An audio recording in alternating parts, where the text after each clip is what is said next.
everybody. It is Alex from Heavy New York calling from the quarantine zone again. And this time we are here with Derek of Succumb. Thanks for being here today, man. It's great to have you here. Thanks for having me, man. Yeah, it's awesome to have you here. The newest album, XXI or 21. I love how you're kind of leaving it open to interpretation that way. This album is an absolute banger from start to finish, 100% uncompromising, and I cannot wait for the rest of the world to be decimated by this album. Was there kind of like a thought process going into the making of this album? Was there sort of like a preconceived idea? How did this album sort of like see the light of day, if you will? Well, I think that, well, first of all, thanks for the kind words. So I think that you kind of hit the nail on the head with what we were sort of going for. I think that what we wanted to do was go for a little bit more of a hysterical, kind of like frantic approach. I think with the self-titled, we really sort of kind of have like this sort of plotting, sort of ominous, cavernous kind of atmosphere that, a lot of people associate with that. And I think that we kind of wanted this sort of not so much get away from that, but just sort of turn up certain sounds, turn up certain like elements of our sound that we really wanted to try and highlight.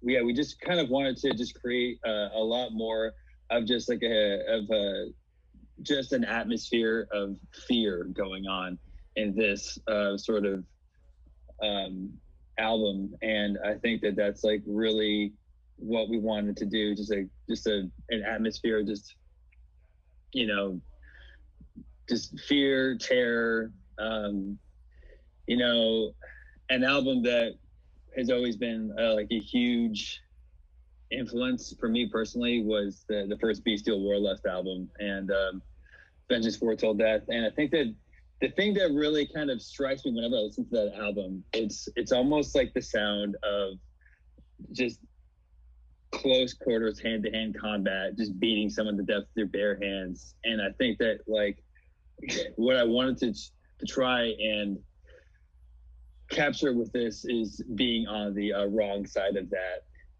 just dying with fear in your eyes, and just pure terror is what we're going for, Definitely. I think Pure Terror Yeah. is like or Sheer Terror, great hardcore band. Yeah. Yeah. But I do think that you definitely hit the nail on the head with that. So it wasn't like you were trying to make a direct continuation of what we heard off of the self-titled, right? You were almost kind of like abandoning that in a way. Yeah, I wouldn't say like totally abandoning it. I just would say just more of just turning up certain elements of our sound. I think that with the Stars to Come, I always kind of wanted to just integrate more of like a grindcore element into our sound. I'm super influenced by bands like The Kill and Gridlink and everything, and I just kind of wanted to just sort of amplify that and just kind of like inject that into our sound a little bit more. Hmm. Do you think that the first two singles that you released off of this album are maybe a good representation of what's in store for the entirety of it, or being that like you have a song that's like 7.5 minutes long, but then you're opening with like a minute and a half track? There's a lot more to be discovered and a lot more stones to be unturned. Yeah, honestly, I think that like the two tracks that we have released so far, I mean, and from listening to the album in its entirety thus far, I think that what we have so far that's been available to the public is really kind of only the tip of the iceberg. Awesome. And or Yeah. I like to say the tip of the blade because that's sounds a little bit more metal, but Yeah, totally. Yeah. yeah. Now, like, because from a lot of people would call Succumb death metal, but death metal is such a vague term now at this point, and even all the 27 subgenres following that. But like, I see elements of like black metal in it with how raw it is. I do see elements of grindcore in it. So with Succumb, do you try to like maintain a certain sound, or are you trying to like have your own sort of formula in a way, or do you want to experiment a little bit more in the future and explore more uncharted territory? I think that all great death metal is about exploring uncharted territory. That's kind of, to me, what has kept the genre so viable. In the Considering it's been around, for 35 years at this point. Same with black metal. I think that like those two genres to me are really what represents where you like the two genres where you can really do whatever you want. And I do agree that we just call ourselves death metal just because it's like an easy tag, but it really doesn't really describe our sound, because we don't sound like Grave or anything like that. So I think that when we sit down and we try and write music, we really just kind of come with whatever feels natural to us, Yeah. you know. And you know, and I mean, to be fair, I've also said that like death metal and black metal as well is a very organic sound in a way. So I think if you revolve too much around a preconceived idea, it almost kind of defeats the purpose of working in that genre to begin with. Exactly.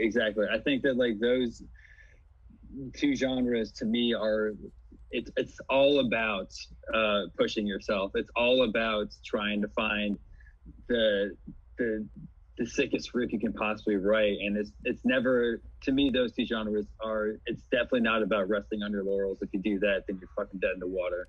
Yeah, and you know what's funny is too, like some people can say, "Oh, what about technical death metal?" But like even like when you take like a classic death metal album, and I'm talking from any generation, whether it's Obscura's Omnivium or it's Death's The Sound of Perseverance or Cynic's Focus or anything like that, like yes, there is technical excellence that goes into it. There is stuff that's studied that goes into it, but they're not like it doesn't sound like they're beating it into the ground to the point where it just defeats the purpose anyway. Absolutely. And like those albums are like great examples, like Cynic Focus especially. That's an album that like it doesn't rely on BPMs or anything like that to try and uh find new ways of expression within the genre. And it's a beautiful fucking album, and it's a classic for a reason. And yeah, I have like the utmost respect for any band that tries to find new avenues of expression within the genre. Yeah, I just interviewed Insomnium yesterday, and Uh-huh. they're like on the more melodic death metal side, and like they're even saying, yeah, melodic death metal is now a vague tag to begin with, because does it sound like At the Gates? Does it sound like Soilwork? Does it sound like Dark Tranquility? Does it sound like Swallow the Sun? So Yeah, yeah. There's like so many different like avenues of expression within that genre. I think that like my favorite band within that genre has got to be Anada, and they're like still like they're melodic, but they have like a very technical sort of side to them. So it like you said, it's like not just about you know big catchy At the Gate style hooks. yeah. But, going into this sort of organic process of Succumb, because, sometimes you are working on a song for a long period of time, days, weeks. If you're anything like Tool, I would certainly hope not, but 13 years. But, like, there's, do you feel that maybe like the longer you're working on something, or maybe if you're coming up with like riff ideas when you're not in the company of your other bandmates or something like that, do you almost feel like that kind of hinders the organic process in a way, or makes it harder to sort of capture that moment? Well, I think that on this album, we really were taking our time, and I think that I have a tendency to just really just scrap riffs and like try and write a song, then just uh, not be too sure about it. Like I'll just scrap riffs. I'll just like have like a bunch of riffs just sitting around, and I won't really think about it until like I will play a riff around Harry or Kirk, and then they'll tell me like, oh, that is the riff that we should be using for this song. And I think that um, it's sort of like the question of when is a song done. Like you never truly know. Some songs um, take a day. Some songs take months. And so it's just really a different sort of process for each piece of art that you choose to put out. It's never the same. I think that sometimes it can be a hindrance when you're when you're just like spending too much time and just fine tuning a riff. But I think that I would rather do that than just like be putting out something that I feel like is unfinished, you know? Definitely. Well, you know what Yeah. what I really like to say. This is kind of my way of summing up the sound of Succumb. It just sounds so underground in a way. Like it has that underground charm behind it. Even if like tomorrow you were playing stadiums, which would be awesome by the way, but like there's something that's always going to be sounding so underground about it. You know what I mean? Like all that raw energy and stuff. So is that something that you've always tried to like stay true to in a way? Like do you have like an underground scene or an underground route that you follow? I mean, yeah, because I think that's, you know, you got to be writing music for yourself, you know, and that's what we do. That's what I do. And I think that for me, Succumb is just, for me personally, when I'm writing songs, it's like just a narrow minded expression of what I like and what I want to hear in metal. And, that is kind of an underground sound. And it's all about just seeking just like the depths of extremity. And I've always been, you know, just try to just keep up with that as much as possible. You know, I've been like involved in death metal since I was 13, but and I'm 32 now. And you know, to come as my first real band, I felt like I spent like at least half of my, like the majority of my time just sort of like observing the scene, you know, and until I decided like, okay, this is what I want to do. This is the type of project that I want to do. And you know, I've been playing music like that whole time, but you know, Succumb is the first band that I've ever had that, you know, has been able to just become more than just a practice based project. You know what I mean? Definitely. And so, yeah. Yeah. Well, you guys are based out of San Francisco, right? Or that's where the band's originally from? That's true. Yes. Yeah. Are you still currently out there or Yeah. So me, Kirk, and Harry, we all live in San Francisco, and Sherry lives in Oakland. So you know, just the Bay. Bay Area, Northern California, but like Yeah. and I mean there's so much great underground, you know, obviously when it comes to San Francisco metal, of course everybody's going to think of, you know, the thrash scene because it's a legacy that can never die, but like, you know, of course like Oh yeah. but like there's a great underground scene there. Like for example, there's a band on Prosthetic, Wolf King, that's based out of there that's absolutely Mm. killer. I don't know if you've ever seen them or heard them, but they're really really fun to watch. And like, is there kind of like a current underground death metal scene that's still very much active there? Well, you know, we have you know, our like local, like the big local bands for us, you know, are like, you know, Necrot, Mortuous, stuff like that. You know, Socioclass put out an album this year that, you know, features members of Indisgust, and it's a fantastic grind record. Um, you know, and I think that like a big, you know, the big Bay Area metal influence for me has always been like the California death metal scene of like the early 2000s, like the Unique Leader stuff. I mean, fuck, I'm wearing a Severed Savior hoodie right now. But you know, that's always been like a big influence on me. Like, you know, those old Decrepit Birth and Otis Mortem records, Oh, and Decrepit Birth is amazing. yeah, Oh my god. yeah, man, and then, I mean, this album was like 5 years old at this point, but you know, Iniquitous Deeds for Walnut Creek, they put out one of like the best brutal death metal albums I've heard in the past decade, and it's almost like they just kind of like quietly put that out and just kind of bowed out because it's a fucking amazing album. If you haven't heard it, I've heard that like they might be putting out a second one, so you know, fingers crossed. Um, and then of course there's also Mephitis. They're really great too. And yeah, there's just like so many great bands that like come out of this scene, you know, and even like on the Flenser side of things, like Mastery and Spirit Possession, like I love the like our black metal scene too. It's just there's just so much.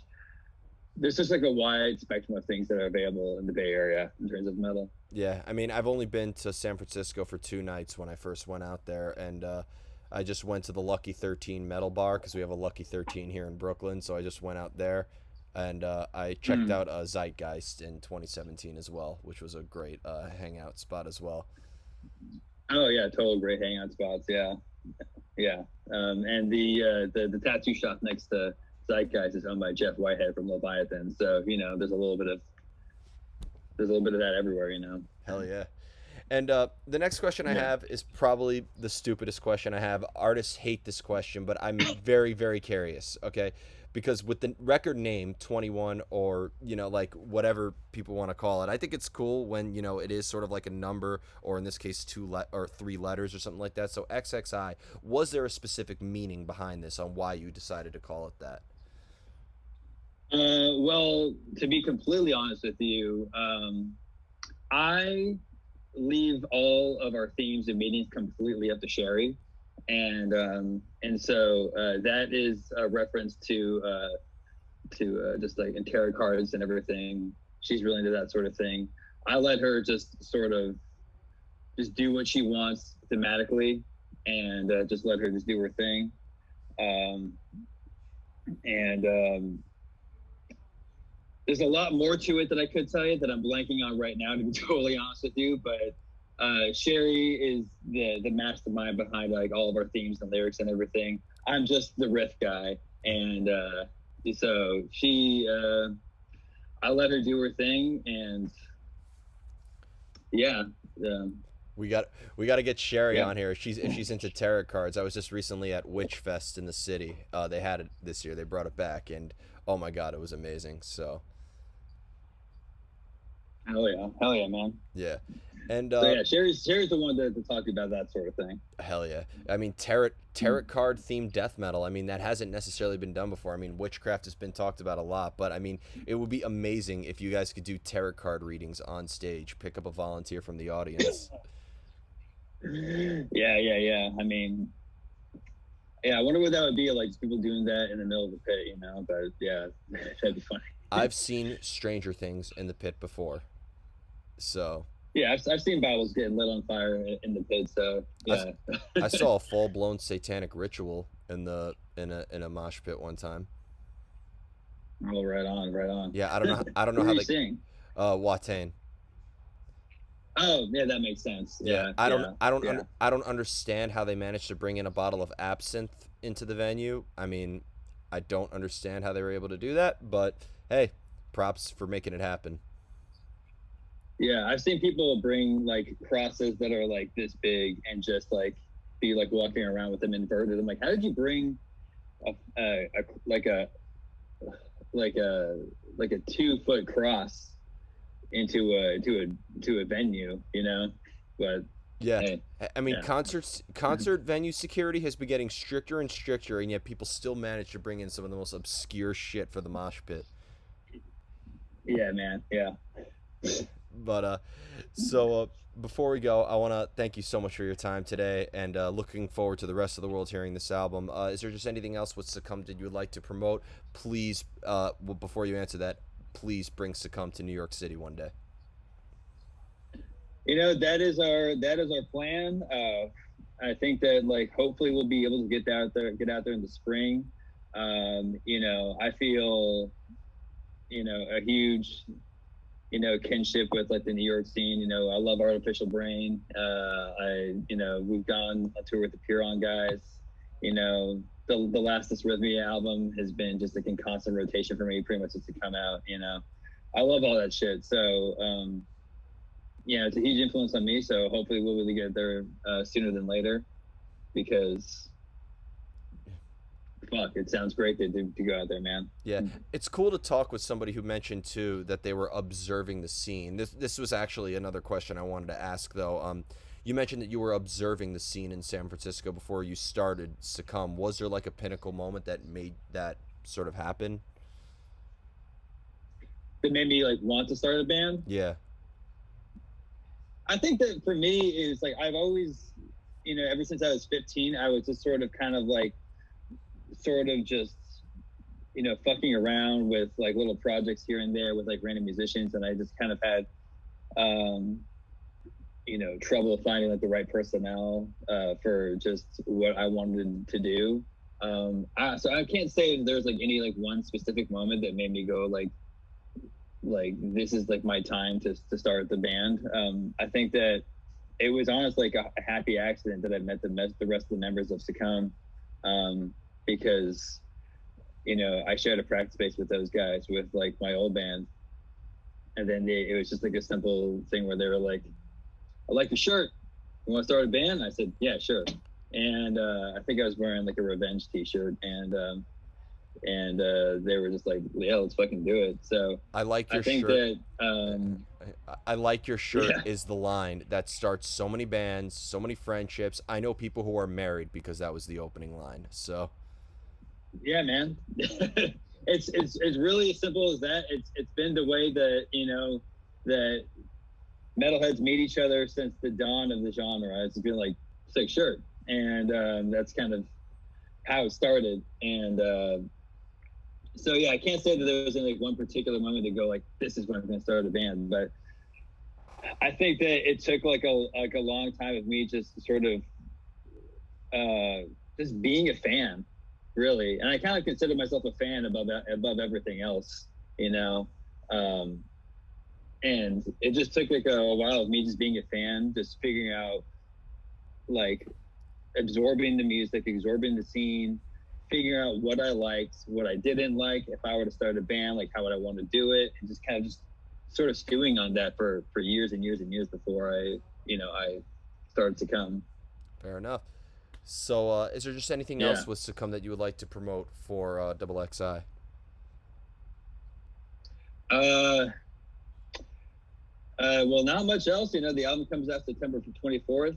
Uh, go get it. We're making plans to hit the road, and so hopefully we'll be playing with all you guys, and hopefully we'll be going out to the East Coast within the next year. If if everything works out.